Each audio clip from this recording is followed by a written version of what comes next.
Friends, ഇന്ന് ഞാൻ upload ചെയ്യാൻ വേണ്ടി പോകുന്നത് സിലബസ് ഓവർവ്യൂ ആണ്. റിസർച്ച് മെത്തഡോളജി എന്ന സബ്ജക്റ്റിലെ സിലബസ് നമ്മൾ ഇന്ന് ഓവർവ്യൂ ചെയ്യാൻ വേണ്ടി പോവുകയാണ്. അപ്പൊ നമ്മുടെ ഇന്നത്തെ ഒരു ടാർഗറ്റ് എന്ന് പറയുന്നത് റിസർച്ച് മെത്തഡോളജി എന്ന സബ്ജക്റ്റിൽ ഒരു ഹീറോ ആവുക എന്നുള്ളതാണ് നമ്മുടെ ഇന്നത്തെ ടാർഗറ്റ് എന്ന് പറയുന്നത്. Very zero to very hero. Research methodology എന്ന സബ്ജക്റ്റിൽ സീറോയിൽ നിന്ന് ഹീറോ ആവാൻ വേണ്ടിയിട്ട് നമ്മുടെ ഇന്നത്തെ ഈ ക്ലാസ് നിങ്ങളെ സഹായിക്കും. അപ്പൊ നമ്മുടെ ഇന്നത്തെ ടാർഗറ്റ് എന്ന് പറയുന്നത് to become a hero in research methodology. Research മെത്തഡോളജിയിൽ ഹീറോ ആവാൻ വേണ്ടിയിട്ടുള്ള ഒരു തയ്യാറെടുപ്പാണ് ഈ വീഡിയോ നിങ്ങൾക്ക് പ്രധാനമായിട്ട് പ്രൊവൈഡ് ചെയ്ത് തരാൻ വേണ്ടി പോകുന്നത്. അപ്പോൾ റിസർച്ച് മെത്തഡോളജി എംകോം തേർഡ് സെമസ്റ്ററിലെ കാലിക്കറ്റ് യൂണിവേഴ്സിറ്റിയിലെ പ്രധാനപ്പെട്ട ഒരു സബ്ജക്റ്റ് ആണ്. അപ്പൊ ഇതിലൊരു syllabus overview each of the module നമ്മൾ ഇന്ന് അനലൈസ് ചെയ്യാൻ വേണ്ടി പോവുകയാണ്. എല്ലാ മൊഡ്യൂളും നമ്മൾ ഇന്ന് അനലൈസ് ചെയ്യാൻ വേണ്ടി പോവുകയാണ്.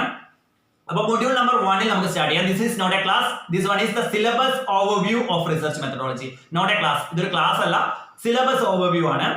അപ്പൊ നമുക്ക് മൊഡ്യൂൾ 1 സ്റ്റാർട്ട് ചെയ്യാം. Module 1 hero. Who is the hero of module 1? Module 1 hero ആരാണ്? ഏറ്റവും ഇമ്പോർട്ടന്റ് ആയിട്ട് മൊഡ്യൂൾ 1 നിങ്ങൾ പ്രധാനമായിട്ട് ഫോക്കസ് ചെയ്യേണ്ടത് ഇതാണ്. Hero number 1, process of research. Process of research. Process of research എന്ന് ചില സാഹചര്യങ്ങളിൽ ക്വസ്റ്റ്യൻസിൽ കാണാറുണ്ട്. അതുപോലെ തന്നെ ചില സാഹചര്യങ്ങളിൽ സ്റ്റേജസ് ഇൻ റിസർച്ച് എന്ന് കാണാറുണ്ട്. ചില സാഹചര്യങ്ങളിൽ ഫേസസ് ഇൻ റിസർച്ച് എന്ന് കാണാറുണ്ട്. അങ്ങനെ പല രീതിയിൽ ഈ ചോദ്യം ചോദിക്കാൻ സാധ്യതയുണ്ട്. ചില സാഹചര്യങ്ങളിൽ സ്റ്റെപ്സ് ഇൻ റിസർച്ച് എന്ന് ചോദിക്കാം. അപ്പൊ ഒക്കെ ചോദിക്കുകയാണെങ്കിൽ പ്രോസസ് ഇൻ റിസർച്ച് തന്നെയാണ് നമ്മൾ ആൻസർ ചെയ്യേണ്ടത്. ഇവിടെ ശ്രദ്ധിക്കേണ്ട ഒരു കാര്യം, ഇവിടെ നിന്ന് ചോദിക്കാൻ സാധ്യതയുള്ള 2 ചോദ്യങ്ങളുണ്ട്. ഒന്ന് എസ്എ ക്വസ്റ്റ്യൻ ആയിട്ട് ചോദിക്കാം. നമ്പർ 1 എസ്എ ക്വസ്റ്റ്യൻ ആയിട്ട് ചോദിക്കാം. എസ്എ ക്വസ്റ്റ്യൻ ആയിട്ട് types of research, process of research, അല്ലെങ്കിൽ സ്റ്റെപ്സ് ഇൻ റിസർച്ച്, അല്ലെങ്കിൽ സ്റ്റേജസ് ഇൻ റിസർച്ച് എന്ന് ഒരു എസ്എ ക്വസ്റ്റ്യൻ ആയിട്ട് പ്രോസസ് ഓഫ് റിസർച്ച് ചോദിക്കാൻ സാധ്യതകളുണ്ട്. അപ്പോ എസ്എ ക്വസ്റ്റ്യൻ ചോദിക്കുകയാണെങ്കിൽ നിങ്ങൾ ശ്രദ്ധിക്കേണ്ട ഒരു കാര്യം, എസ്എ ക്വസ്റ്റ്യൻ ആണ് എങ്കിൽ ഓർഡർ തെറ്റാതെ നിങ്ങൾ ആൻസർ ചെയ്യണം. പ്രോസസ് ഓഫ് റിസർച്ച് എന്ന് പറയുന്നത് സ്റ്റെപ്സ് ആണ്. സ്റ്റെപ്സ് ഒരിക്കലും ഓർഡർ തെറ്റരുത്. ഓർഡർ തെറ്റാതെ തന്നെ ആൻസർ ചെയ്യണം. എങ്കിൽ മാത്രമേ മുഴുവൻ മാർക്ക് സ്കോർ ചെയ്യാൻ വേണ്ടി പറ്റുള്ളൂ. ഇവിടെ നിങ്ങൾ ശ്രദ്ധിക്കേണ്ട ഒരു കാര്യം, പ്രോസസ് ഓഫ് റിസർച്ച് നിങ്ങൾ പഠിക്കുന്ന സമയത്ത് ആദ്യത്തെ അക്ഷരം വെച്ചൊരു കോഡ് രൂപത്തിൽ നിങ്ങൾക്ക് പഠിക്കും. ഓർഡർ മാറാതെ തന്നെ എഴുതണം. കാരണം ഇത് സ്റ്റെപ്പ് ആണ്, ഓർഡർ മാറാതെ തന്നെ എഴുതണം. That is the main criteria. Process of research ഒരു എസ്എ ക്വസ്റ്റ്യൻ ആയിട്ട് ചോദിക്കുകയാണെങ്കിൽ. ഇനി ഷോർട്ട് എസ്എ ക്വസ്റ്റ്യൻ ആയിട്ട് പ്രോസസ് ഓഫ് റിസർച്ച് സാധാരണ രീതിയിൽ ചോദിക്കാറുണ്ട്. അങ്ങനെ ചോദിക്കുകയാണെങ്കിൽ എങ്ങനെ ആൻസർ ചെയ്യാം? പ്രോസസ് ഓഫ് റിസർച്ചിൽ നമുക്കറിയാം ഒരുപാട് സ്റ്റെപ്സുകൾ ഉണ്ട്. ഒരുപാട് സ്റ്റെപ്സുകൾ പ്രോസസ് ഓഫ് റിസർച്ചിലുണ്ട്. അപ്പോൾ ഇതിൽ നിന്നും എങ്ങനെയാണ് ഒരു ഷോർട്ട് എസ്എ ക്വസ്റ്റ്യൻ ചോദിക്കാം? ഏതെങ്കിലും ഒരു സ്റ്റെപ്പ്, പ്രോസസ് ഓഫ് റിസർച്ചിന്റെ ഉള്ളിലുള്ള ഏതെങ്കിലും ഒരു സ്റ്റെപ്പ് സെപ്പറേറ്റ് ആയിട്ട് ചോദിക്കും. നമ്മുടെ സിലബസിൽ പ്രോസസ് ഓഫ് റിസർച്ചിന്റെ ഉള്ളിൽ വരുന്ന കുറച്ച് സ്റ്റെപ്പുകൾ നമ്മുടെ സിലബസിന്റെ ഉള്ളിൽ കൊടുത്തിട്ടുണ്ട്. അതൊക്കെ ഏതൊക്കെയാണെന്ന് ഞാൻ വായിക്കാം. Formulating research problem, then literature survey അല്ലെങ്കിൽ ലിറ്ററേച്ചർ റിവ്യൂ. ലിറ്ററേച്ചർ സർവേ ഉണ്ട്, അതുപോലെ തന്നെ ലിറ്ററേച്ചർ റിവ്യൂ ഉണ്ട്. അതുപോലെ hypothesis, research design, then sample design, collecting and analysing, then interpreting and presenting the result. ഇതൊക്കെ റിസർച്ച് പ്രോസസ്സിന്റെ ഉള്ളിൽ വരുന്ന സ്റ്റെപ്പുകളാണ്. ഇതിൽ ഏറ്റവും പ്രധാനമായിട്ട് നിങ്ങൾ ഫോക്കസ് ചെയ്യേണ്ടത് ലിറ്ററേച്ചർ സർവേ അല്ലെങ്കിൽ literature review, then hypothesis testing, ഹൈപ്പോത്തിസിസുമായി ബന്ധപ്പെട്ടുള്ള types of hypothesis, then research design, then പ്രധാനമായിട്ടും സാമ്പിൾ ഡിസൈൻ. ഈ 4 സ്റ്റെപ്പുകൾ പ്രോസസ് ഓഫ് റിസർച്ചിന്റെ ഉള്ളിൽ വരുന്ന പ്രധാനപ്പെട്ട സ്റ്റെപ്പുകളിൽ ഒന്നാണ്. അപ്പൊ ഇത്രയും സ്റ്റെപ്പുകൾ പ്രധാനമായിട്ട് നിങ്ങൾ ഫോക്കസ് ചെയ്യുക. കാരണം സിലബസിൽ ഇതൊക്കെ സ്പെസിഫിക് ആയിട്ട് പറയുന്നതാണ്. ഷോർട്ട് എസ്എ ക്വസ്റ്റ്യൻ ആയിട്ട് റിസർച്ച് പ്രോസസ്സിന്റെ ഉള്ളിൽ നിന്ന് ഏതെങ്കിലും ഒരു സ്റ്റെപ്പ് നിങ്ങളോട് ചോദിക്കാനുള്ള സാധ്യതകൾ കൂടുതലാണ്. അപ്പോൾ 2 കാര്യങ്ങളാണ് ഞാൻ ഇപ്പോൾ പറയുന്നത്. ഒരു എസ്എ ക്വസ്റ്റ്യൻ ആയിട്ട് ചോദിക്കുകയാണെങ്കിൽ ഓർഡർ തെറ്റാതെ എഴുതുക.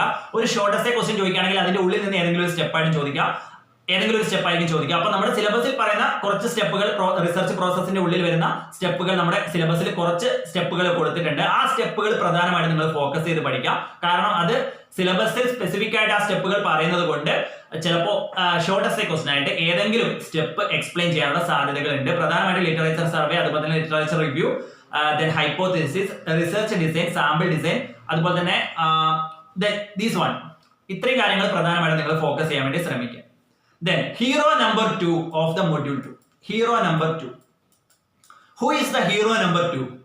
ഒരു മെയിൻ ഹീറോ ഉണ്ടെങ്കിൽ നമുക്ക് എന്തുണ്ടാവും? ഒരു സബ് ഹീറോ ഉണ്ടാവും. Hero number 2 is types of research. Types of research വളരെ ഇമ്പോർട്ടന്റ് ആണ്. പ്രധാനമായിട്ടും കുറെ അധികം ടൈപ്സ് നോക്കാനുണ്ട്. നമ്മുടെ സിലബസിൽ കുറച്ച് ടൈപ്സ് ഓഫ് റിസർച്ച് പ്രധാനമായിട്ട് പറയുന്നുണ്ട്. Exploratory research, descriptive research, diagnostic research, experimental research, ഇതൊക്കെ ടൈപ്സ് ഓഫ് റിസർച്ചിന്റെ ഉള്ളിൽ വരുന്ന കാര്യങ്ങളാണ്. അപ്പോൾ ടൈപ്സ് ഓഫ് റിസർച്ച് ഞാൻ ഈ മൊഡ്യൂൾ 1 അനലൈസ് ചെയ്തതിന് ശേഷം ഒരു ഓവർവ്യൂ നിങ്ങൾക്ക് ടൈപ്സ് ഓഫ് റിസർച്ചുമായി തരുന്നതായിരിക്കും. അത് നിങ്ങളൊന്ന് വെയിറ്റ് ചെയ്യുക. Types of research with examples ഞാൻ പറഞ്ഞുതരാം. എക്സാമ്പിൾസ് വെച്ചിട്ട് എങ്ങനെയാണ് ടൈപ്സ് ഓഫ് റിസർച്ച് പഠിക്കുക എന്നുള്ളത് ഞാൻ പറഞ്ഞുതരാം. അപ്പൊ ഇതിൽ പ്രധാനമായിട്ടും നമ്മുടെ സിലബസിൽ പറയുന്ന 4 ടൈപ്സ് ഓഫ് റിസർച്ച് ആണ്. പക്ഷേ നമ്മുടെ ബുക്സിൽ ഒരുപാട് ടൈപ്സ് ഓഫ് റിസർച്ച് പറയാനുള്ള സാധ്യതകളുണ്ട്. അപ്പൊ നിങ്ങൾ പ്രധാനമായിട്ട് സിലബസിൽ പറയുന്ന എക്സ്പ്ലോറേറ്ററി റിസർച്ച്, അതുപോലെ തന്നെ descriptive research, diagnostic research, then experimental research, ഈ 4 റിസർച്ചിൽ നിങ്ങൾ പ്രധാനമായിട്ട് ഇമ്പോർട്ടൻസ് കൊടുക്കുക. കാരണം സിലബസിൽ സ്പെസിഫിക് ആയിട്ട് ഈ 4 ടൈപ്സ് ഓഫ് റിസർച്ച് ആണ് പ്രധാനമായിട്ട് പറയുന്നത്. Hero number 2 is types of research. അപ്പൊ നമ്മൾ 2 കാര്യങ്ങൾ പറഞ്ഞു. ഹീറോ നമ്പർ 1 ഈസ് പ്രോസസ് അല്ലെങ്കിൽ steps in research. Then hero number 2 is types of research. Hero number 3 is main hero process of research ആണ്. Second hero types of research ആണ്. Third hero who is the third hero? Approaches to research. ഇത് ഞാൻ module 1 കഴിഞ്ഞതിന് ശേഷം ഒരു overview നിങ്ങൾക്ക് approaches to research തരാം. With examples തന്നെ തരാം. എല്ലാ കാര്യങ്ങളും ഞാൻ ഇന്ന് ടൈപ്സ് ഓഫ് റിസർച്ച്, അതുപോലെ തന്നെ അപ്രോച്ചസ് ടു റിസർച്ച്, അതൊക്കെ ഞാൻ ഈ സ്ലൈഡ്സിൽ ഉൾപ്പെടുത്തിയിട്ടുണ്ട്. ജസ്റ്റ് നിങ്ങൾക്ക് ഒരു ഓവർവ്യൂ തരാൻ വേണ്ടിയിട്ടാണ്. അതിൽ നിന്ന് നിങ്ങൾക്ക് എക്സാമ്പിൾ വെച്ച് പഠിക്കാനുള്ള ഒരു ഐഡിയ ഞാൻ പറഞ്ഞുതരാം. ജസ്റ്റ് ഒരു ഐഡിയ. ഇതൊരു ക്ലാസ് അല്ല, ഞാൻ ഒരു ഓവർവ്യൂ ആണെന്ന് ആദ്യം തന്നെ പറഞ്ഞിട്ടുണ്ടായിരുന്നു. ഇതൊരു ഓവർവ്യൂ മാത്രമാണ്, സിലബസ് ഓവർവ്യൂ മാത്രമാണ്. അതുകൊണ്ട് തന്നെ ഞാൻ ടൈപ്സ് ഓഫ് റിസർച്ചിന്റെ ഒരു ഓവർവ്യൂ, അതുപോലെ തന്നെ അപ്രോച്ചസ് ഓഫ് റിസർച്ചിന്റെ ഒരു ഓവർവ്യൂ നിങ്ങൾക്ക് തരുന്നതായിരിക്കും. ഇത്രയും 3 ഹീറോസ് ആണ് പ്രധാനമായിട്ടും നമ്മുടെ റിസർച്ച് മെത്തഡോളജിയിലെ മൊഡ്യൂൾ 1 പറയുന്നത്. 3 ഹീറോസ്. ദെൻ ഇവിടെ നിങ്ങൾ ശ്രദ്ധിക്കേണ്ട ഒരു കാര്യം, ഈ ഒരു മൊഡ്യൂളിൽ പ്രധാനമായിട്ട് ശ്രദ്ധിക്കേണ്ട ഒരു കാര്യം, റിസർച്ചിന്റെ ബേസിക്സ് പറയുന്ന മൊഡ്യൂളാണിത്. ബേസിക്സ് കാര്യങ്ങളൊക്കെ പറയുന്ന മൊഡ്യൂളാണ്. അതായത് റിസർച്ചിന്റെ ബേസിക്സ് ആയിട്ടുള്ള ഫീച്ചേഴ്സ്, അഡ്വാൻറ്റേജസ്, ഒബ്ജക്റ്റീവ്സ്, അതുപോലെ തന്നെ ഒബ്ജക്റ്റീവ്സ് ഒക്കെ നമ്മുടെ സിലബസിൽ പറയുന്നുണ്ട്. അപ്പൊ റിസർച്ചിന്റെ ബേസിക് ആയിട്ടുള്ള ഏതെങ്കിലും ഒരു ക്വസ്റ്റ്യൻ നിങ്ങൾക്ക് എക്സ്പെക്ട് ചെയ്യാം. അതായത് ഒന്നുകിൽ ഫീച്ചേഴ്സ് ആവാം, അല്ലെങ്കിൽ ഒബ്ജക്റ്റീവ്സ് ആവാം, ലൈക്ക് സിഗ്നിഫിക്കൻസ് ആവാം. അങ്ങനെയുള്ള ഏതെങ്കിലും ഒരു കാര്യം നിങ്ങളോട് ചോദിക്കാനുള്ള സാധ്യത മൊഡ്യൂൾ 1 മൊഡ്യൂൾ 1 അതൊരു സാധ്യതയുള്ള ഒരു ചോദ്യമാണ്. ദെൻ ഞാൻ നിങ്ങൾക്ക് അപ്പൊ മൊഡ്യൂൾ 1 3 സ്പെഷ്യൽ ഹീറോസിനെ ഞാൻ പരിചയപ്പെടുത്തി. പ്രോസസ് ഓഫ് റിസർച്ച് ഓർഡർ തെറ്റാതെ പഠിക്കുക. ആദ്യത്തെ അക്ഷരം വെച്ചുള്ള കോഡ് രൂപത്തിലൊക്കെ പഠിക്കാൻ വേണ്ടി ശ്രമിക്കുക. ടൈപ്സ് ഓഫ് റിസർച്ച് ഓർഡർ തെറ്റിയാലും കുഴപ്പമൊന്നുമില്ല. നിങ്ങളോട് essay question types of research ചോദിക്കുകയാണെങ്കിൽ ഓർഡർ തെറ്റിയാലും കുഴപ്പമില്ല. Steps in research, process of research order തെറ്റാതെ തന്നെ എഴുതണം. വളരെ ഇമ്പോർട്ടന്റ് ആണ്.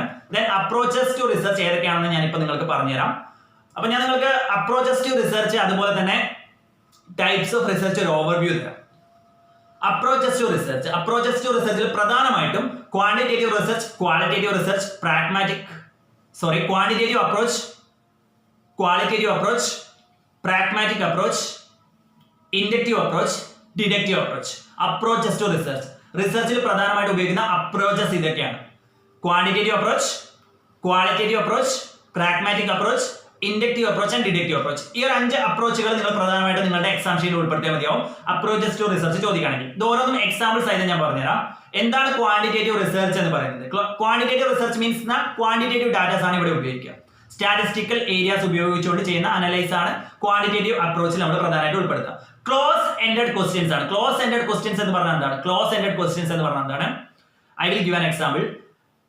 ഈ സിനിമ നിങ്ങൾക്ക് ഇഷ്ടപ്പെട്ടോ എന്നൊരു ചോദ്യം ചോദിക്കുകയാണെങ്കിൽ യെസ് ഓർ നോ എന്നുള്ള ആൻസർ ആണ് വരിക. ഈ സിനിമ, അതായത് ഒരു സിനിമയുടെ പേര് പറഞ്ഞിട്ട് ആ സിനിമ നിങ്ങൾക്ക് ഇഷ്ടപ്പെട്ടോ, യെസ് ഓർ നോ എന്നാണല്ലോ അതിന്റെ ആൻസർ വരിക.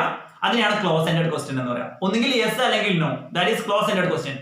നമുക്ക് ഇതിനെ എക്സ്പ്ലെയിൻ ചെയ്ത് എഴുതാനൊന്നും പറ്റില്ല. ആ സിനിമ നിങ്ങൾക്ക് ഇഷ്ടപ്പെട്ടോ? എനിക്ക് ഇഷ്ടപ്പെട്ടിട്ടുണ്ടെങ്കിൽ ദാറ്റ് ഈസ് യെസ്, ഇഷ്ടപ്പെട്ടിട്ടില്ല എങ്കിൽ നോ. ആ ഒരു ആൻസർ മാത്രമാണ് ക്ലോസ് എൻഡഡ് ക്വസ്റ്റ്യൻ എന്ന് പറയുന്നത്. ക്ലോസ് എൻഡഡ് ക്വസ്റ്റ്യൻ എന്ന് പറയുന്നത് ഒന്നുകിൽ യെസ് അല്ലെങ്കിൽ നോ, ഓൺലി ഒരു ഓർ ക്വസ്റ്റ്യൻ ആണ് ഉണ്ടാവുക. ലൈക്ക് ഒന്നുകിൽ യെസ് പറയാം അല്ലെങ്കിൽ നോ പറയാം. That is A close ended question. ഇങ്ങനെയുള്ള ക്ലോസ് എൻഡഡ് ക്വസ്റ്റ്യൻസ് ആണ് ക്വാണ്ടിറ്റേറ്റീവ് അപ്രോച്ചിൽ പ്രധാനമായിട്ട് നമ്മൾ ഉപയോഗിക്കുക. ഇതിൽ ഉപയോഗിക്കുന്ന പ്രധാനമായിട്ട് ശ്രദ്ധിക്കുക. ഇനിയാണ് നിങ്ങൾ ശ്രദ്ധിക്കേണ്ട ഒരു കാര്യം, ക്വാണ്ടിറ്റേറ്റീവ് അപ്രോച്ചിൽ ഉപയോഗിക്കുന്ന പ്രധാനപ്പെട്ട 2 മെത്തേഡുകളാണ് positivism and post positivism.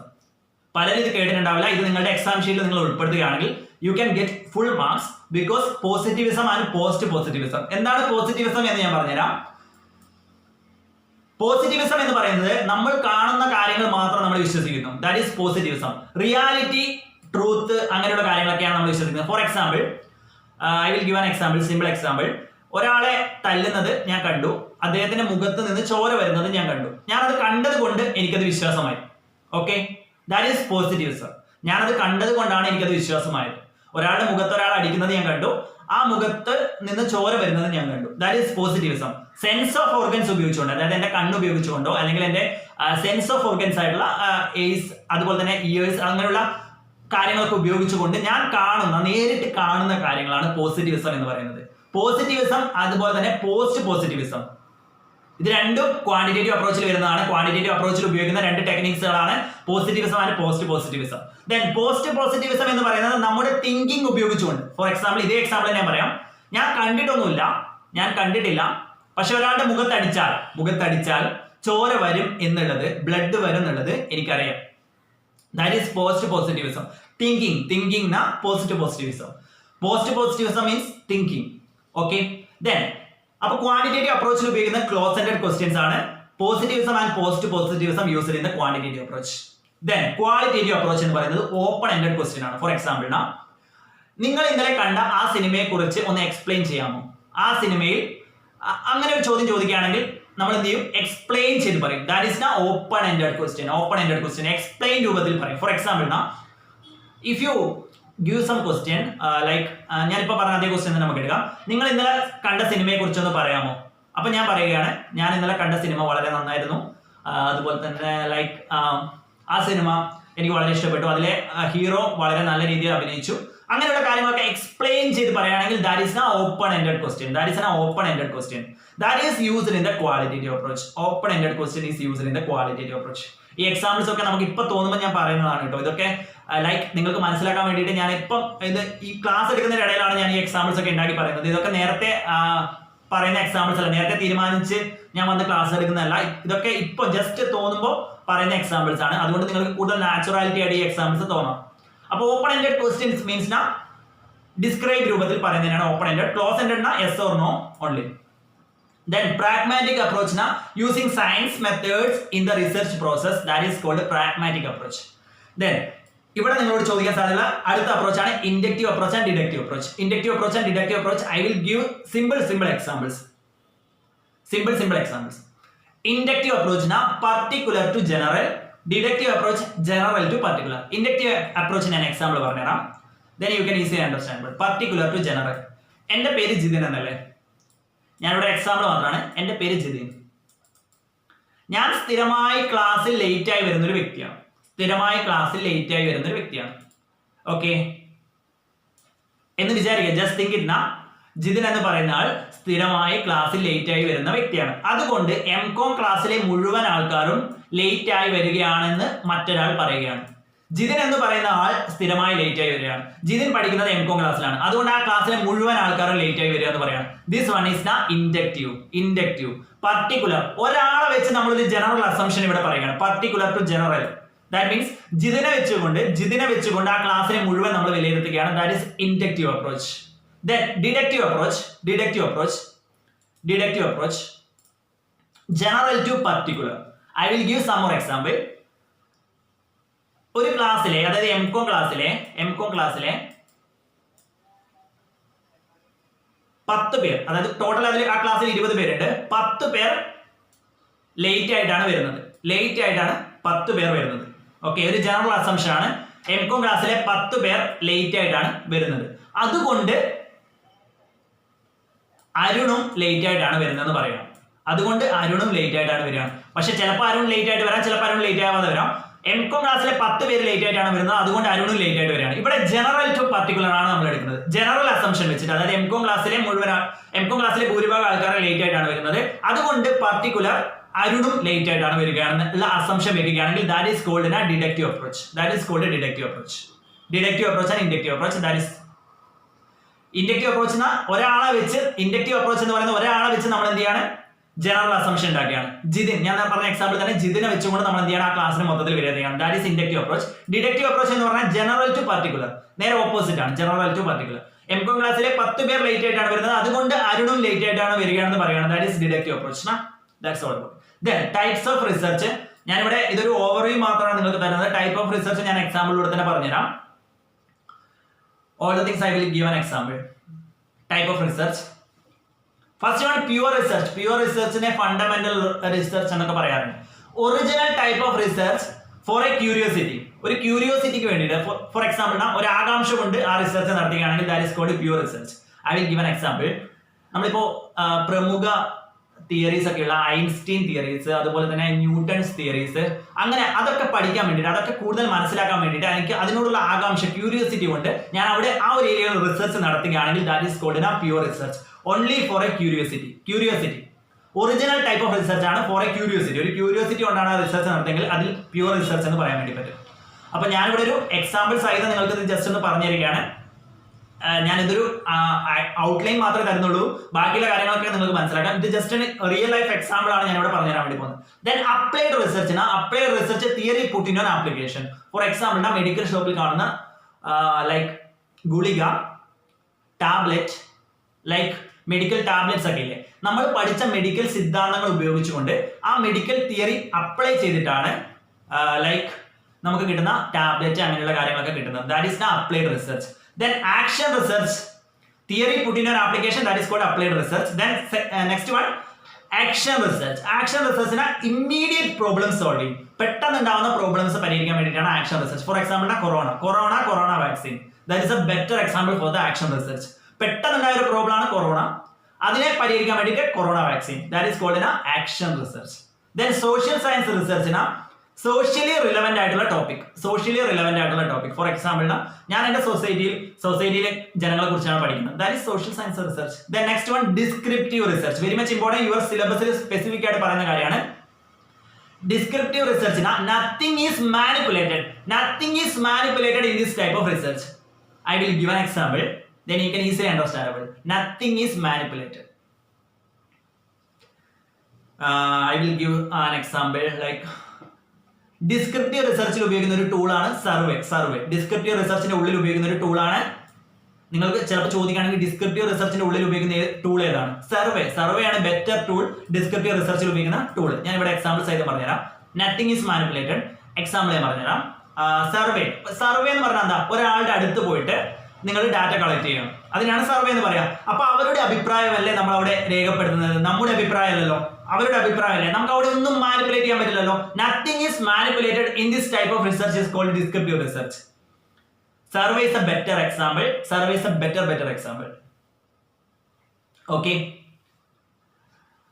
Then survey, അതുപോലെ തന്നെ രണ്ട് ടൈപ്പ് ഓഫ് ഡിസ്ക്രിപ്റ്റീവ് റിസർച്ച് ആണ് പ്രധാനമായിട്ട് നമ്മൾ ഉപയോഗിക്കുക. ക്രോസ് സെക്ഷണൽ ആൻഡ്, അത് നിങ്ങളോട് ചിലപ്പോൾ ക്വസ്റ്റ്യൻ ചോദിക്കുകയാണെങ്കിൽ, കാരണം ക്വസ്റ്റ്യനിൽ സിലബസിൽ ഡിസ്ക്രിപ്റ്റീവ് റിസർച്ച് പ്രത്യേകം പറയുന്നുണ്ട്. ക്രോസ് സെക്ഷണൽ നിങ്ങൾ കേട്ടിട്ടുണ്ടാവുമെന്ന് എനിക്കറിയില്ല. ക്രോസ്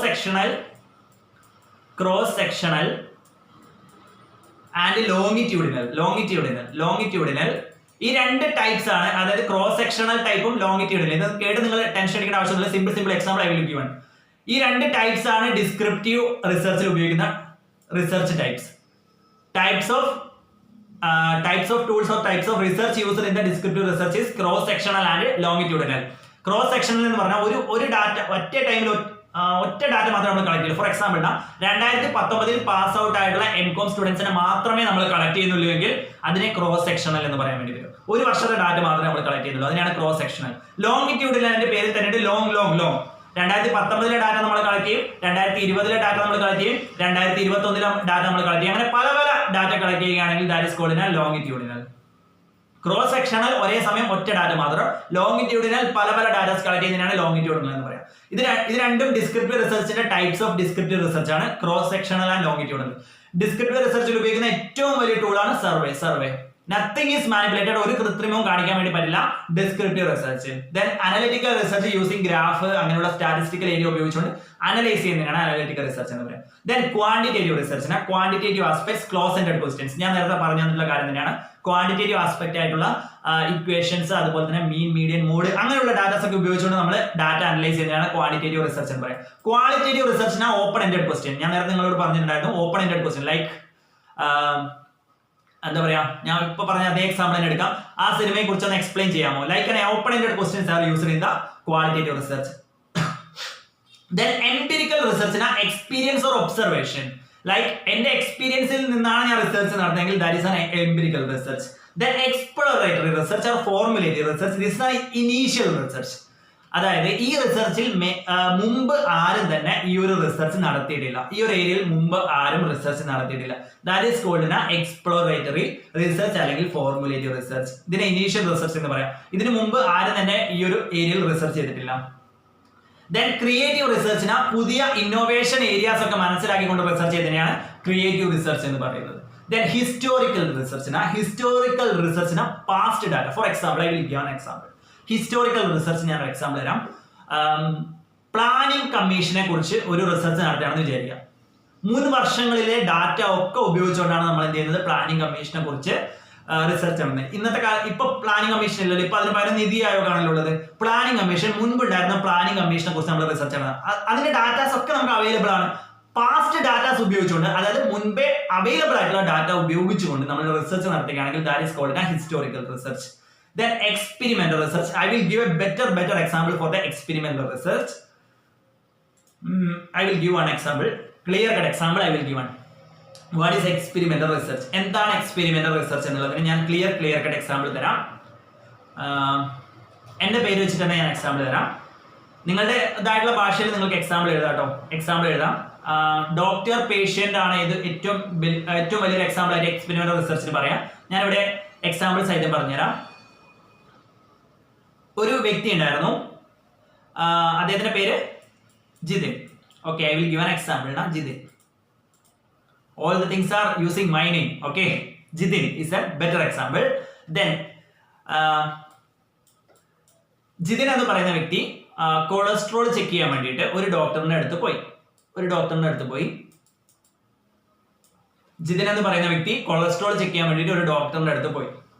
യെസ്, അപ്പോ ഫസ്റ്റ് ഡോക്ടറിന്റെ അടുത്ത് പോയപ്പോ എന്ത് ചെയ്തില്ല, അത് ആ ഒരു ചികിത്സ ശരിയായ രീതിയിൽ അപ്ലൈ ചെയ്യാൻ വേണ്ടി പറ്റിയില്ല.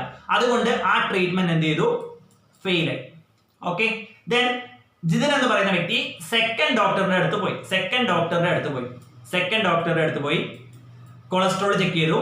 അപ്പോ കൊളസ്ട്രോളിന്റെ മരുന്ന് സെക്കൻഡ് ഡോക്ടർ കൊടുത്തു. അങ്ങനെ ആ സെക്കൻഡ് ഡോക്ടറിന്റെ ചികിത്സ ശരിയായ രീതിയിൽ വിജയിച്ചു. ഫസ്റ്റ് ഡോക്ടറിന്റെ ട്രീറ്റ്മെന്റ് അത്ര രീതിയിൽ വിജയിച്ചില്ല, സെക്കൻഡ് ഡോക്ടറിന്റെ ട്രീറ്റ്മെന്റ് നല്ല രീതിയിൽ വിജയിച്ചു. This one is an experimental research. I will give an example. Manipulate one variable. ഒരു വേരിയബിൾ ഇവിടെ മാനിപ്പുലേറ്റ് ചെയ്തുകൊണ്ട്, ഞാൻ ഇത് ഡീറ്റെയിൽ ആയിട്ട് പറഞ്ഞുതരാം. Other variable remains constant. Here cholesterol എന്നുള്ളത് ടൈപ്പ് ഓഫ് ട്രീറ്റ്മെന്റ് ഇവിടെ മാറ്റിക്കൊണ്ടിരിക്കുകയാണ്. ട്രീറ്റ്മെന്റിൽ മാനിപ്പുലേഷൻ നടത്തിക്കൊണ്ടിരിക്കുകയാണ്. അതായത് ഒരു ഡോക്ടറുടെ അടുത്ത് പോയി ട്രീറ്റ്മെന്റ് ചെയ്തു, കൊളസ്ട്രോൾ കുറഞ്ഞോ നോക്കി. മറ്റൊരു ഡോക്ടറിന്റെ അടുത്ത് വീണ്ടും പോയി കൊളസ്ട്രോൾ കുറഞ്ഞോ നോക്കി. ട്രീറ്റ്മെന്റ് പല രീതിയിൽ ഇവിടെ ചേഞ്ച് ചെയ്യുകയാണ്. ട്രീറ്റ്മെന്റ് പല രീതിയിൽ ചേഞ്ച് ചെയ്തിട്ട്, അതായത് manipulation of one variable. Treatment എന്ന് പറഞ്ഞ വേരിയബിൾ നമ്മൾ മാറ്റിക്കൊണ്ട് ദെൻ കൊളസ്ട്രോൾ എന്ന് പറഞ്ഞ അതർ വേരിയബിൾ കോൺസ്റ്റന്റ് ആയിട്ട് നിർത്തിക്കൊണ്ട്, അതായത് ടൈപ്പ് ഓഫ് ട്രീറ്റ്മെന്റ് മാറ്റിക്കൊണ്ട് കൊളസ്ട്രോൾ കൂടുമോ കുറയുമോ എന്നൊക്കെ നോക്കുന്നതിനെയാണ് നമ്മൾ എന്തെന്ന് പറയാം, എക്സ്പെരിമെന്റൽ റിസർച്ച് എന്ന് പറയാം. അതായത് ഒരു വേരിയബിൾ മാനിപ്പുലേഷൻ നടത്തി, ഒരു വേരിയബിളിൽ നമ്മൾ മാറ്റി പരീക്ഷിച്ചു. അതായത് ടൈപ്പ് ഓഫ് ട്രീറ്റ്മെന്റ്, ഒരു ഡോക്ടറിന്റെ അടുത്ത് പോയി അടുത്ത ഡോക്ടറിന്റെ അടുത്ത് പോയി, അങ്ങനെ അതൊക്കെ മാറ്റി പരീക്ഷിച്ചുകൊണ്ട് കൊളസ്ട്രോൾ കുറയുമോ കൂടുമോ എന്നുള്ള കാര്യം നോക്കുന്നതിനാണ് എക്സ്പെരിമെന്റൽ റിസർച്ച് എന്ന് പറയാം. ഇവിടെ ഒരു വേരിയബിൾ മാനിപ്പുലേഷൻ ചെയ്യും, മറ്റുള്ള വേരിയബിളൊക്കെ നമ്മൾ എന്ത് ചെയ്യും, ഒബ്സർവ് ചെയ്യുകയും അതുപോലെ തന്നെ കൺട്രോൾ ചെയ്യുകയും ചെയ്യാൻ പറ്റുന്നുണ്ടോ എന്ന് നോക്കും. That is called experimental research. അതായത് ജിതിൻ എന്ന് പറയുന്ന വ്യക്തി ആദ്യം ഒരു ഡോക്ടറിന്റെ അടുത്ത് പോയി, അത് സക്സസ് ആയില്ല. രണ്ടാമത് വീണ്ടും ഒരു ഡോക്ടറിന്റെ അടുത്ത് പോയി, ആ വേരിയബിൾ അവിടെ മാറ്റി, ടൈപ്പ് ഓഫ് ട്രീറ്റ്മെന്റ് മാറ്റിക്കൊണ്ടിരുന്നു. ടൈപ്പ് ഓഫ് ട്രീറ്റ്മെന്റ് ആദ്യത്തെ ഒരു ഡോക്ടറിന്റെ അടുത്ത് പോയപ്പോൾ സക്സസ് ആയില്ല, രണ്ടാമത് വീണ്ടും ഒരു ഡോക്ടറിന്റെ അടുത്ത് പോയി, അവിടെ ഒരു മാനിപ്പുലേഷൻ നടത്തി. ദെൻ കൊളസ്ട്രോൾ കൂടിയോ കുറഞ്ഞോ എന്ന് നോക്കുന്നതിനാണ് നമ്മൾ എന്താ പറയാ, experimental research. This a better example, doctor and patient example. Type of treatment ഇങ്ങനെ മാറ്റിക്കൊണ്ടിരിക്കുകയാണ്. That is manipulated variable. Then other variable remains constant. Cholesterol അവിടെ കോൺസ്റ്റന്റ് ആയിട്ട് നിർത്തുകയാണ്. That is called experimental research. Manipulation of one variable and other variable remains constant. ഇവിടെ manipulate ചെയ്യുന്ന variable ഏതാ, type of treatment ആണ് ഇവിടെ മാനിപ്പുലേറ്റ് ചെയ്യുന്ന variable. ഇവിടെ കോൺസ്റ്റന്റ് ആയി നിർത്തുന്ന വേരിയബിൾ ഏതാ, cholesterol is A constant variable. ഇവിടെ ഇതിൽ ഉപയോഗിക്കുന്ന എക്സ്പെരിമെന്റൽ റിസർച്ച് നിങ്ങൾ സിലബസിന്റെ ഉള്ളിൽ പറയുന്നതുകൊണ്ടാണ് ഞാൻ ഇവിടെ ഒരു എക്സാമ്പിൾ പറഞ്ഞത്. ഇതിൽ ഉപയോഗിക്കുന്ന എക്സ്പെരിമെന്റൽ റിസർച്ചിൽ ഉപയോഗിക്കുന്ന പ്രധാനപ്പെട്ട മെത്തേഡുകളാണ് ഒബ്സർവേഷൻ, കൺട്രോൾ, മാനിപ്പുലേഷൻ. ഞാൻ ഇപ്പോൾ പറഞ്ഞു, മാനിപ്പുലേഷൻ, ഒബ്സർവേഷൻ ആൻഡ് കൺട്രോൾ. ഈ 3 എലമെന്റ്സ് ആണ് പ്രധാനമായിട്ട് എക്സ്പെരിമെന്റൽ റിസർച്ചിൽ ഉപയോഗിക്കുന്നത്. അതായത് ഒരു വേരിയബിൾ നമ്മളിവിടെ മാനിപ്പുലേറ്റ് ചെയ്യും, ടൈപ്പ് ഓഫ് ട്രീറ്റ്മെന്റ് നമ്മളിവിടെ മാനിപ്പുലേറ്റ് ചെയ്തു. ഒബ്സർവേഷനും കൺട്രോളും. എന്നിട്ട് കൊളസ്ട്രോൾ കുറഞ്ഞോ കൂടിയോ നമ്മൾ നോക്കി, ഒബ്സർവ് ചെയ്തു, കൺട്രോൾ ചെയ്തു, കൊളസ്ട്രോൾ കുറച്ചു. That is called experimental research. That's an outcome of experimental research. Okay, ഇത്രയും സിമ്പിൾ ആയിട്ടുള്ള എക്സാമ്പിൾ ഇതേ പറഞ്ഞുതരാൻ വേണ്ടി പറ്റുള്ളൂ. That you can easily. Then expository research based on existing information. നിലവിലുള്ള ഇൻഫർമേഷൻ ഉപയോഗിച്ചുകൊണ്ട് 2019 ഡാറ്റയാണ് ഞാൻ റിസർച്ച് നടന്നെങ്കിൽ 2019 ഡാറ്റ ഉപയോഗിച്ചുകൊണ്ട്, നിലവിലുള്ള ഡാറ്റ ഉപയോഗിച്ചുകൊണ്ട് നമ്മൾ റിസർച്ച് നടത്തുകയാണ്. That is called expository research. Then diagnostic research, cause and effect relationship, like chemistry ലാബൊക്കെ നമ്മൾ ഉപയോഗിക്കുന്ന നമ്മൾ ലൈക്ക് പൊട്ടാസ്യം, ആസിഡ് അങ്ങനെയുള്ള കാര്യങ്ങളൊക്കെ നമ്മൾ ലാബിൽ ഉപയോഗിക്കുന്ന കാര്യമില്ല. അതായത് ഒരു പൊട്ടാസ്യം കൂടുതലായിട്ട് നമ്മൾ ചേർത്താൽ അല്ലെങ്കിൽ മഗ്നീഷ്യം കൂടുതലായിട്ട് ചേർത്താൽ എന്ത് സംഭവിക്കും, അതിന്റെ എഫക്ട് എന്തായിരിക്കും, ലൈക്ക് അങ്ങനെയുള്ള diagnostic research, cause and effect relationship is called diagnostic research. Then evaluation റിസർച്ചിന് type of applied research. Applied റിസർച്ചിന്റെ ഒരു ടൈപ്പ് ആണ് evaluation research. That's all about it. അത്ര ഇമ്പോർട്ടന്റ് ആയിട്ടുള്ള റിസർച്ച് ടൈപ്പ് അല്ല. Then conceptual research means philosophers and thinkers ഒക്കെ ഉപയോഗിക്കുന്ന type of research ആണ് കൺസെപ്ച്വൽ റിസർച്ച്. പുതിയതായിട്ടുള്ള എന്തെങ്കിലും കൺസെപ്റ്റ് അവർ ഉണ്ടാക്കും. That is called conceptual research. ഇവിടെ പ്രധാനമായിട്ട് ഫീച്ചേഴ്സ് ഓഫ് റിസർച്ച് നിങ്ങൾക്ക് ഇത് നോട്ട് ചെയ്യാം.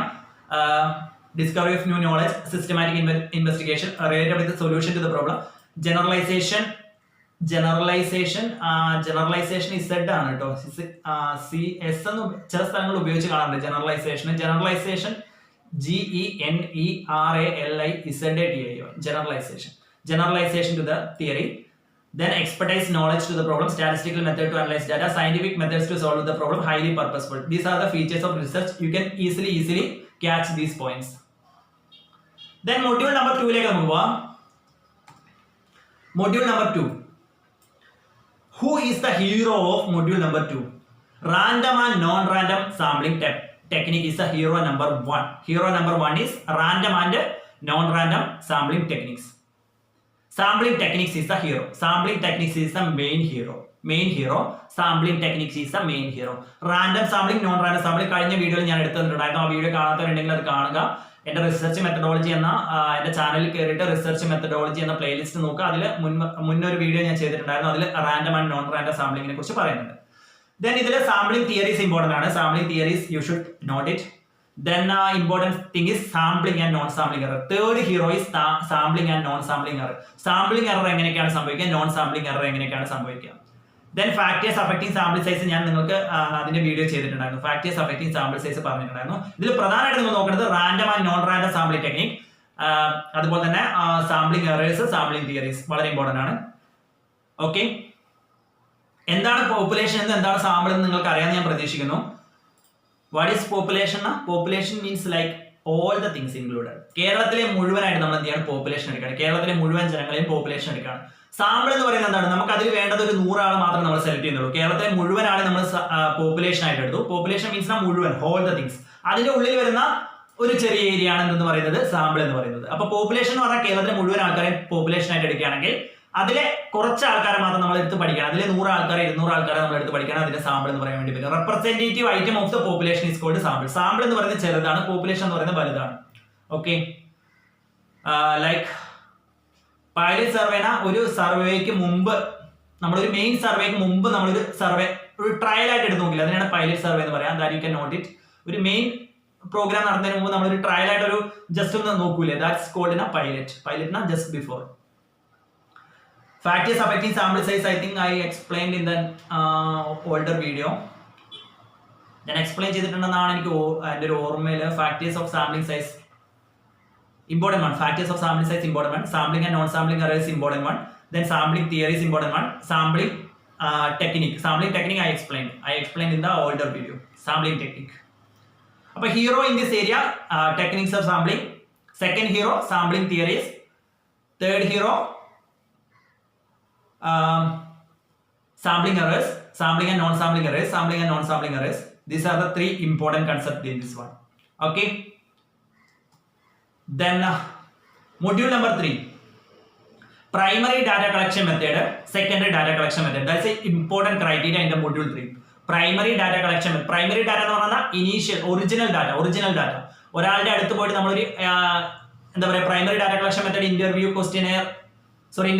ഒബ്സർവേഷൻ, അതുപോലെ തന്നെ സർവേ ത്രൂ ക്വസ്റ്റ്യനെയർ, എക്സ്പെരിമെന്റേഷൻ, ഇതൊക്കെയാണ് പ്രധാനമായിട്ട് നമ്മൾ കളക്ടിങ് പ്രൈമറി ഡാറ്റയിൽ പ്രധാനമായിട്ടുള്ള methods of collecting primary data. May be asking A question, Hero number 1 in the module 3. Hero number 1 in the module 3 is primary collection methods, primary data collection methods, and secondary data collection methods. Hero number 1. Then preparation of the questionnaire prepare. That's much important one. Then these are the very much important one is primary data collection method. Secondary data collection method important primary data collection method. Important question. Primary data collection method interview primary data. Secondary data magazine publish newspaper publish already data available. Data study like നമ്മൾ ഒരു ബാങ്കിൽ പോയി study നടത്തുകയാണെങ്കിൽ ആ bank തന്ന data ഉപയോഗിച്ചുകൊണ്ടാണ് നമ്മൾ study നടത്തുന്നതെങ്കിൽ ആ ബാങ്ക് തന്ന ഡാറ്റ ഉപയോഗിച്ചുകൊണ്ടാണ് നമ്മൾ സ്റ്റഡി നടത്തുന്നതെങ്കിൽ അതിന് സെക്കൻഡറി ഡാറ്റ എന്ന് പറയാൻ വേണ്ടി വരും. ഓൾറെഡി ആ ബാങ്ക് കളക്ട് ചെയ്ത ഡാറ്റയാണ് നമ്മൾ എന്ത് ചെയ്യുന്നത്, അത് സ്റ്റഡി ചെയ്യുന്നത്. പ്രൈമറി ഡാറ്റ എന്ന് പറഞ്ഞാൽ നമ്മൾ ഫസ്റ്റ് നമ്മൾ തന്നെ പോയിട്ട് നമ്മൾ സർവേനെ ബെറ്റർ എക്സാമ്പിൾ സർവേ നമ്മൾ ഒരാളുടെ അടുത്ത് പോയിട്ട് അവരുടെ അഭിപ്രായങ്ങൾ നേരിട്ട് അവരോട് ചോദിക്കുകയാണ്. That is the survey interview observation experimentation these are the methods of collecting main methods of collecting primary data. Secondary methods sources ഏതൊക്കെയാണെന്നുള്ളത് നിങ്ങൾ നോക്കുക. Sources of collecting secondary data and sources of collecting primary data. Main important thing is methods of collecting primary data is important. ഒരാളുടെ അടുത്ത് പോയി നേരിട്ട് data collect ചെയ്യുന്നതിന് primary data methods എന്ന് പറയാൻ വേണ്ടി പറ്റും. This is a number 1 hero like methods of data collection, that is primary methods of data collection, secondary methods of data collection. Okay, primary means നേരിട്ട്, സെക്കൻഡറി മീൻസ് ഓൾറെഡി പബ്ലിഷ്ഡ് ആയിട്ടുള്ള ഡാറ്റകൾ, മാഗസീനിൽ publish ചെയ്ത ഡാറ്റകളാവാം, അതുപോലെ news പേപ്പറിൽ publish ചെയ്ത ഡാറ്റകൾ ആവാം. ഇതൊക്കെയാണ് secondary data എന്ന് പറയുന്നത്. മൊഡ്യൂൾ 4 സ്കെയിലിംഗുമായി ബന്ധപ്പെട്ട എല്ലാ കാര്യങ്ങളും സ്കെയിലിംഗ് ടെക്നിക് ഇതൊക്കെയാണ് വളരെ ഇമ്പോർട്ടന്റ് ആണ്. Scaling technique is a number 1 hero. Scaling type and scaling technique and Likert scale, Thurstone scale, semantic differential, Stapel like dichotomous. These are the scaling involves types of scaling and scaling techniques is very much important in the module number 4. Module number 4 വളരെ important ആയിട്ടുള്ള കാര്യങ്ങളാണ് scaling technique and scaling types. Okay, number 1 hero. Then module 5 നിങ്ങളുടെ സിലബസിൽ 60% theory and 40% problem, ഇങ്ങനെയാണ് നിങ്ങളുടെ സിലബസിൽ പറയുന്നത്. മുൻ വർഷങ്ങളിലെ ക്വസ്റ്റ്യൻ ഒക്കെ നോക്കുകയാണെങ്കിൽ മെജോറിറ്റി തിയറിറ്റിക്കൽ ക്വസ്റ്റ്യൻ ആണ്. Majority theoretical question means full of questions theory ആയിരുന്നു മുൻ വർഷങ്ങളിൽ ചോദിച്ചുകൊണ്ടിരുന്നത്. ഇപ്പോൾ ആദ്യമായിട്ടാണ് 40% പ്രോബ്ലം എന്ന സിലബസിൽ സ്പെസിഫിക് ആയിട്ട് പറയുന്നത്. നിങ്ങളോട് പ്രോബ്ലം ചോദിക്കുകയാണെങ്കിൽ ചോദിക്കുന്ന ഏരിയ ഈ ഒരു ഏരിയയാണ്. മൊഡ്യൂൾ 5 ചോദിക്കാൻ സാധ്യതയുള്ളത്. കാരണം ANOVA, T test, Z test അങ്ങനെയുള്ള കാര്യങ്ങളൊക്കെ പറയുന്നത് മൊഡ്യൂൾ 5 ചോദിക്കാൻ സാധ്യത ഉണ്ടെങ്കിൽ, പ്രോബ്ലം ചോദിക്കുന്നുണ്ടെങ്കിൽ, മുൻ വർഷങ്ങളിൽ ചോദിച്ചിട്ടില്ല, പ്രോബ്ലം ചോദിക്കുന്നുണ്ടെങ്കിൽ ചോദിക്കാൻ സാധ്യതയുള്ളത് മൊഡ്യൂൾ 5 മൊഡ്യൂൾ 5 മെജോറിറ്റി സാധ്യതകളുള്ളത്. ഇതിൽ ചോദിക്കാൻ സാധ്യത ഏറ്റവും theoretical repeated hero of the whole module is research report വളരെ ഇമ്പോർട്ടന്റ് ആണ്. കാരണം ഞാൻ ഇതിൽ കഴിഞ്ഞ പ്രാവശ്യം ഞാൻ ഇതിൽ ക്വസ്റ്റ്യൻസിൽ ഉൾപ്പെടുത്തിയിട്ടുണ്ടായിരുന്നു. റിസർച്ച് റിപ്പോർട്ടുമായി ബന്ധപ്പെട്ട എല്ലാ കാര്യങ്ങളും നിങ്ങൾ പഠിക്കാൻ വേണ്ടി ശ്രമിക്കുക. Research report is very much important aspect. Research റിപ്പോർട്ടുമായി ബന്ധപ്പെട്ട എല്ലാ കാര്യങ്ങളും yes very much important one. Research report വളരെ ഇമ്പോർട്ടന്റ് ആണ്. അപ്പോൾ നിങ്ങൾ hero of the module number 5 is research report. അപ്പൊ സാമ്പിളിംഗ് എറേഴ്സ്, കഴിഞ്ഞ മൊഡ്യൂളിലെ സാമ്പിളിംഗ് എറേഴ്സിനെ കുറിച്ച് ഞാൻ ചെറിയൊരു outline module number 2 I think ചെറിയൊരു ഔട്ട്ലൈൻ തരാം. Sampling errors and non sampling errors. Sampling errors means എന്ന് പറയുന്നത് സാമ്പിളിംഗ് എറേഴ്സും അതുപോലെ തന്നെ നോൺ സാമ്പിളിംഗ് എറേഴ്സും ചെറിയൊരു outline sampling errors and non sampling errors. നമ്മുടെ മൊഡ്യൂൾ ഓവർവ്യൂ നമ്മൾ കഴിഞ്ഞു. ഇനി ജസ്റ്റ് ഞാൻ ഒരു അവയർനെസ്, കുറച്ച് കാര്യങ്ങളൊന്ന് അവയർനെസ് തരാം, ചെറിയൊരു അവയർനെസ്, ഒരു 5 minutes I will complete. Sampling എറേഴ്സിനാ സാമ്പിൾ സർവേ നടത്തുന്ന സമയത്ത് ഉണ്ടാകുന്ന പ്രശ്നങ്ങൾ. സാമ്പിൾ സർവേ നടത്തുന്ന സമയത്ത് കറക്റ്റ് ആയിട്ട് ഡാറ്റ കളക്ട് ചെയ്തിട്ടില്ല, അങ്ങനെ ഉണ്ടാവുന്ന എറേഴ്സുകളാണ് sampling errors means sampling survey നടത്തുന്ന സമയത്ത് ഉണ്ടാകുന്ന പ്രശ്നങ്ങളാണ് സാമ്പിളിംഗ് എറേഴ്സ് എന്ന് പറയുന്നത്. ഇങ്ങനെ എഴുതുക, these errors which are due to improper sample survey proper ആയിട്ട് നടത്താത്തത് കൊണ്ടുണ്ടാകുന്ന പ്രശ്നങ്ങളാണ് സാമ്പിളിംഗ് എറേഴ്സ് എന്ന് പറയുന്നത്. Non sampling errors means planning and execution of survey, lack of planning and lack of execution of survey. Planning കാര്യമായിട്ട് നടത്തിയിട്ടില്ല, execution കാര്യമായിട്ട് നടത്തിയിട്ടില്ല. ഇങ്ങനെയുള്ള സാഹചര്യങ്ങളിൽ lack of planning, lack of execution, ഇങ്ങനെയുള്ള കാര്യങ്ങളാണ് നോൺ സാമ്പിളിംഗ് എറേഴ്സ് വരുന്നത്. നോൺ സാമ്പിളിംഗ് എറേഴ്സ് വരുന്നത്. ഓക്കെ, ദെൻ ഇവിടെ ശ്രദ്ധിക്കേണ്ട ഒരു ഡിഫറൻറ്റ് കൂടെ ഞാൻ പറഞ്ഞുതരാം. ഒന്നാമത് നിങ്ങൾ ശ്രദ്ധിക്കേണ്ട ഒരു കാര്യം, സാമ്പിളിംഗ് എറർ പ്രധാനമായിട്ടും സംഭവിക്കുന്നത് സാമ്പിൾ സർവേയിൽ ഉണ്ടാകുന്ന പ്രശ്നങ്ങളാണ്. സാമ്പിൾ സർവേയിൽ ഉണ്ടാകുന്ന പ്രശ്നങ്ങളാണ് സാമ്പിളിംഗ് എറേഴ്സ് ആയിട്ട് വരുന്നത്. Non sampling error lakh of planning and lack of execution. Planning correct ആയിട്ട് നടന്നിട്ടില്ല, എക്സിക്യൂഷൻ കറക്റ്റ് ആയിട്ട് നടന്നിട്ടില്ല, ഇങ്ങനെയുള്ള കാര്യങ്ങളാണ് നോൺ സാമ്പിളിംഗ് എറേഴ്സ് സംഭവിക്കുന്നത്. ഓക്കെ, സാമ്പിളിംഗ് എറർ നമ്മൾ സാമ്പിളിംഗ് സൈസിന്റെ എണ്ണം കൂട്ടുകയാണെങ്കിൽ നമുക്ക് എന്ത് ചെയ്യാൻ വേണ്ടി പറ്റും? കുറക്കാൻ വേണ്ടി പറ്റും. സാമ്പിൾ സൈസ് കൂട്ടുകയാണെങ്കിൽ, സാമ്പിൾ സൈസ് ഇൻക്രീസ് ചെയ്യുകയാണെങ്കിൽ, സാമ്പിളിംഗ് എറേഴ്സ് കുറക്കാൻ വേണ്ടി പറ്റും. I will give an example. 100 പേരെ വെച്ച് നമ്മൾ സ്റ്റഡി നടത്തുന്ന സമയത്ത് നമുക്ക് എല്ലാവരെയും കുറിച്ച് അറിയാൻ, നമുക്ക് ടോട്ടൽ പോപ്പുലേഷൻ 10 ലക്ഷമാണ്. 10 ലക്ഷത്തിൽ നമ്മൾ 100 പേരാണ് നമ്മൾ സ്റ്റഡി നടത്തുന്നുള്ളൂ. 100 പേരെ സ്റ്റഡി നടത്താൻ 10 ലക്ഷം ആൾക്കാരെ ബിഹേവിയർ നമുക്ക് മനസ്സിലാക്കാൻ വേണ്ടി പറ്റില്ല. ഈ 100 പേർക്ക് പകരം ഞാൻ കുറച്ച് ആൾക്കാരെ കൂടെ കൂട്ടുകയാണ്, 150 ആക്കുകയാണ്, അല്ലെങ്കിൽ 200 ആക്കുകയാണ്, 1000 പേരെ വെച്ച് ഞാൻ സ്റ്റഡി നടത്തുകയാണ്. അപ്പൊ കുറച്ചുകൂടെ നമുക്ക് എന്ത് കിട്ടും? സാമ്പിളിംഗ് എറേഴ്സ് കുറക്കാൻ വേണ്ടി പറ്റും. അപ്പൊ നമ്മൾ കൂടുതൽ സാമ്പിൾ സൈസ് കൂടുന്ന സമയത്ത് സാമ്പിളിംഗ് എറേഴ്സ് കുറക്കാൻ വേണ്ടി പറ്റും. As increase the sample size increase ചെയ്യുകയാണെങ്കിൽ സാമ്പിളിംഗ് എറേഴ്സ് ഡിക്രീസ് ചെയ്യാൻ വേണ്ടി പറ്റും. These are the two main. Non sampling errors ആണെങ്കിൽ സാമ്പിൾ സൈസ് കൂട്ടിക്കഴിഞ്ഞാൽ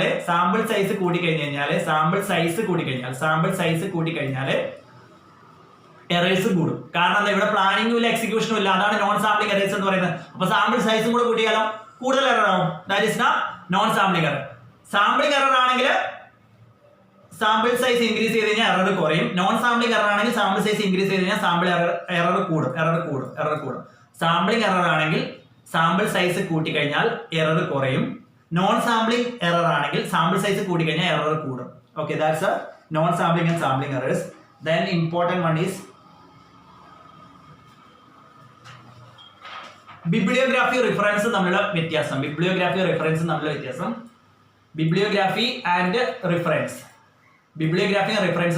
വ്യത്യാസം. ബിബ്ലിയോഗ്രാഫി എന്ന് പറയുന്നത് സൈറ്റഡ് വർക്ക്സ് ആണ്. ബിബ്ലിയോഗ്രാഫി എന്ന് പറയുന്നത് സൈറ്റഡ് വർക്ക്സ്. അതായത് നമ്മൾ sorry I'll explain once more. Please wait. Reference versus bibliography. Reference bibliography തമ്മിലുള്ള വ്യത്യാസം. റിഫറൻസിന്റെ ഉള്ളിലാണ് കേട്ടോ ബിബ്ലിയോഗ്രാഫി വരിക. അതാണ് ആദ്യത്തെ വ്യത്യാസം. റിഫറൻസ് എന്ന് പറയുന്നത് കുറച്ച് വലിയ സെക്ഷൻ ആണ്. ബിബ്ലിയോഗ്രാഫി എന്ന് പറഞ്ഞാൽ കുറച്ചുകൂടെ ചെറുത്. റിഫറൻസിന്റെ ഉള്ളിലാണ് ബിബ്ലിയോഗ്രാഫി വരിക. Then അതാണ് ആദ്യത്തെ ഒരു ഡിഫറൻസ്. റിഫറൻസ് എന്ന് പറയുന്നത് കുറച്ച് മേജർ കൺസെപ്റ്റ് ആണ്. ബിബ്ലിയോഗ്രാഫി എന്ന് പറയുന്നത് ഒരു മൈനർ കൺസെപ്റ്റ് ആണ്. റിഫറൻസ് ആണ് ഒരു വലിയൊരു കൺസെപ്റ്റ്. റിഫറൻസിന്റെ ഉള്ളിലാണ് ബിബ്ലിയോഗ്രാഫി. അതാണ് ഒന്നാമത്തെ ഡിഫറൻസ്. രണ്ടാമത്തത് റിഫറൻസ് എന്ന് പറയുന്നത് സൈറ്റഡ് വർക്ക്സ് ആണ്. ദാറ്റ് മീൻസ് സൈറ്റഡ് എന്ന് പറയുന്നത് നമ്മൾ ഏതൊക്കെ സൈറ്റഡ് വർക്ക്സ് മീൻസ് ലൈക്ക് നിങ്ങൾ ഏതൊക്കെ ഗൂഗിളിലൊക്കെ സെർച്ച് ചെയ്തിട്ടായിരിക്കും നിങ്ങൾ ഡാറ്റ കളക്ട് ചെയ്തിട്ടുണ്ടാവും. അതാണ് റിഫറൻസ് സെക്ഷനിൽ ഉൾപ്പെടുത്തുക. റിഫറൻസ് സൈറ്റഡ് വർക്ക്സ് നിങ്ങൾ ഏതൊക്കെ പല വെബ്സൈറ്റുകൾ കയറിയിട്ട് അങ്ങനെയുള്ള കാര്യങ്ങളൊക്കെ ആയിരിക്കും നിങ്ങൾ എന്ത് ചെയ്യുക സെർച്ച് ചെയ്തിട്ട് ഡാറ്റ കളക്ട് ചെയ്തിട്ടുണ്ടാവും. അപ്പോൾ നമ്മൾ ലാസ്റ്റ് റിഫറൻസ് സെക്ഷനിൽ എന്ത് ചെയ്യുക അത് കൊടുക്കും. That is reference. ബിബ്ലിയോഗ്രാഫി എന്ന് പറയുന്നത് സൈറ്റഡ് ആൻഡ് നോൺ സൈറ്റഡ്. സൈറ്റഡും വരും, അതുപോലെ തന്നെ നോൺ സൈറ്റഡും വരും. നോൺ സൈറ്റഡ് വർക്ക്സും സൈറ്റഡ് വർക്ക്സും നമ്മൾ എന്ത് ചെയ്യും ബിബ്ലിയോഗ്രാഫിയിൽ പറയും. Non cited and cited works include in the bibliography. Reference സെക്ഷനിൽ സൈറ്റഡ് വർക്ക്സ് മാത്രമേ ഇൻക്ലൂഡ് ചെയ്യുള്ളൂ. That is the main difference. Then bibliography എഴുതുന്നതിലുള്ള പ്രധാനപ്പെട്ട writing techniques.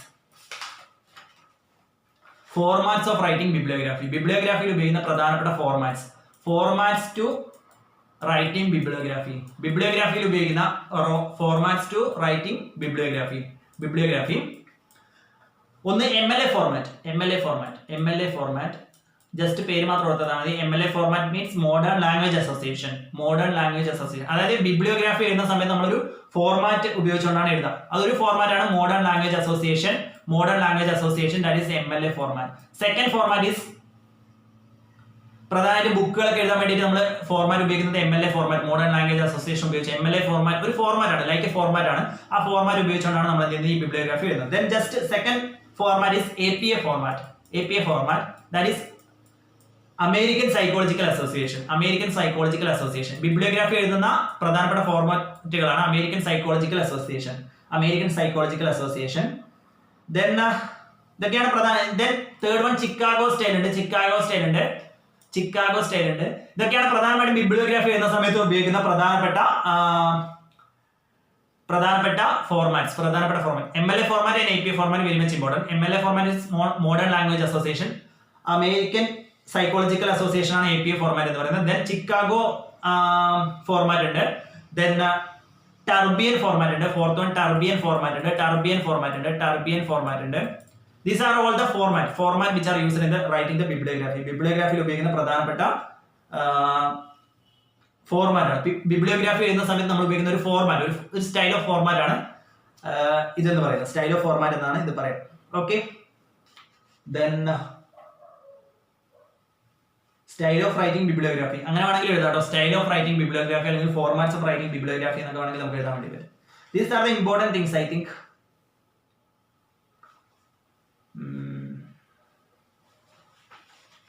Yes. Research ടൈപ്പില്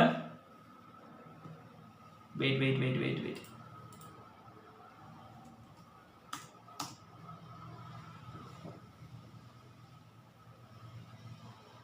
ex post factor research ഞാൻ പറഞ്ഞിട്ടുണ്ടായിരുന്നില്ല. എക്സ്പോസ്റ്റ് ഫാക്ടർ റിസർച്ച് അതുകൂടെ ഞാൻ പറഞ്ഞിട്ട് നമുക്ക് സ്റ്റോപ്പ് ചെയ്യാം. എക്സ്പോസ്റ്റ് ഫാക്ടർ റിസർച്ചിന് after it is occurred, like corona വന്നതിന് ശേഷമാണ് കൊറോണയെ കുറിച്ച് നമ്മൾ പഠിക്കുന്നത്. That is called an ex post factor research. ഒരു കാര്യം വന്നതിന് ശേഷമാണ് നമ്മളത് പഠിക്കുന്നത്, ഒരു കാര്യം സംഭവിച്ചതിന് ശേഷമാണ് അത് പഠിക്കുന്നതെങ്കിൽ that is called an ex post factor research. ഞാൻ ഇതിൽ ഉൾപ്പെടുത്താൻ വേണ്ടി വിട്ടുപോയതാണ്. സംതിങ് ഒക്യൂർഡ് ചെയ്തതിന് ശേഷം, ആഫ്റ്റർ ഇറ്റ്സ് ഒക്യൂർഡ് ചെയ്തതിന് ശേഷമാണ് നമ്മൾ എന്ത് ചെയ്യുന്നത്, ആ കാര്യം ഒക്യൂർഡ് ചെയ്തതിന് ശേഷമാണ് നമ്മൾ എന്ത് ചെയ്യുന്നത്, എക്സ്പോസ്റ്റ് ഫാക്ടർ റിസർച്ച് നടത്തുന്നത്. എക്സ്പോസ്റ്റ് ഫാക്ടർ റിസർച്ച് അല്ലെങ്കിൽ എക്സ്പോസ്റ്റ് ഫാക്ടർ സ്റ്റഡി എന്ന് പറയുന്നത്. ഫോർ എക്സാമ്പിൾ അനദർ എക്സാമ്പിൾ നിപ്പയെ കുറിച്ച് പഠിക്കുന്നത് നമ്മൾ ആ നിപ്പ വന്നതിന് ശേഷമാണ്, നിപ്പ രോഗത്തിനെ കുറിച്ച് പഠിക്കുന്നത്. അപ്പോൾ ഇതിന് പലതരം രോഗങ്ങളെ കുറിച്ച് നമ്മൾ പഠിക്കുന്നത് ആ രോഗം വന്നതിന് ശേഷമാണെങ്കിൽ ആ രോഗത്തിനെ കുറിച്ച് നമ്മൾ പഠിക്കുന്നത് എങ്കിൽ that is called ex post factor research. ആ രോഗം വന്നു കഴിഞ്ഞതിന് ശേഷമായിട്ട് നമ്മൾ എന്ത് ചെയ്യാൻ പഠിക്കുക. അപ്പോൾ like that is called ex post factor research. ഒരു കാര്യം നടന്നതിന് ശേഷമാണ് നമ്മളത് പഠിക്കുന്നതെങ്കിൽ that is called ex post factor research. These are the important one. I think all the modules I completed. Syllabus overview ആണ് നമ്മൾ ഇവിടെ നടന്നിട്ടുള്ളത്. അത് നിങ്ങൾക്ക് ഏകദേശം നിങ്ങൾക്ക് എല്ലാ മൊഡ്യൂളിലെ കുറച്ച് ഇമ്പോർട്ടന്റ് കാര്യങ്ങളും കുറച്ച് എക്സ്ട്രാ പഠിക്കേണ്ട കുറച്ച് കാര്യങ്ങളൊക്കെ ഞാൻ എക്സ്പ്ലെയിൻ ചെയ്ത് തന്നിട്ടുണ്ട്. ലൈക്ക് ഒരു ഓവർവ്യൂ മാത്രമാണ് ഞാൻ തന്നിട്ടുള്ളത്. അപ്പോൾ നിങ്ങൾ നല്ല രീതിയിൽ എക്സാം എഴുതുക. അതുപോലെ തന്നെ ഇതിന് മുമ്പ് ഞാൻ റിസർച്ച് മെത്തഡോളജിയുമായി ബന്ധപ്പെട്ട് ചോദിക്കാൻ സാധ്യതയുള്ള 5 ചോദ്യങ്ങൾ ഉൾപ്പെടുത്തിക്കൊണ്ടുള്ള ഒരു വീഡിയോ ക്ലാസ് ചെയ്തിട്ടുണ്ടായിരുന്നു. അത് നിങ്ങൾക്ക് വാച്ച് ചെയ്യാം. അത് വാച്ച് ചെയ്യാൻ വേണ്ടിയിട്ട് എൻ്റെ ചാനലിൽ റിസർച്ച് മെത്തഡോളജി എന്ന റിസർച്ച് മെത്തഡോളജി എന്നുള്ള പ്ലേലിസ്റ്റ് നിങ്ങൾ നോക്കുക. റിസർച്ച് മെത്തഡോളജി എന്ന പ്ലേലിസ്റ്റ് എൻ്റെ ചാനലിൽ നോക്കുക. അതിൽ നോക്കി കഴിഞ്ഞു കഴിഞ്ഞാൽ ഞാൻ ഇതിന് മുമ്പ് ചെയ്ത വീഡിയോ ക്ലാസ്സുകളൊക്കെ നിങ്ങൾക്ക് കാണാൻ വേണ്ടി പറ്റും. Research methodology MCOM 3rd semester എന്നുള്ള എൻ്റെ ചാനലിലുള്ള പ്ലേലിസ്റ്റ് നിങ്ങൾ നോക്കുകയാണെങ്കിൽ ഇതിന് മുമ്പ് ഞാൻ ചെയ്തിട്ടുള്ള വീഡിയോ ക്ലാസ്സുകളൊക്കെ നിങ്ങൾക്ക് അതിൽ കാണാവുന്നതാണ്. അപ്പോൾ thank you. I think we completed our target. All the best for your exam. Thank you for watching.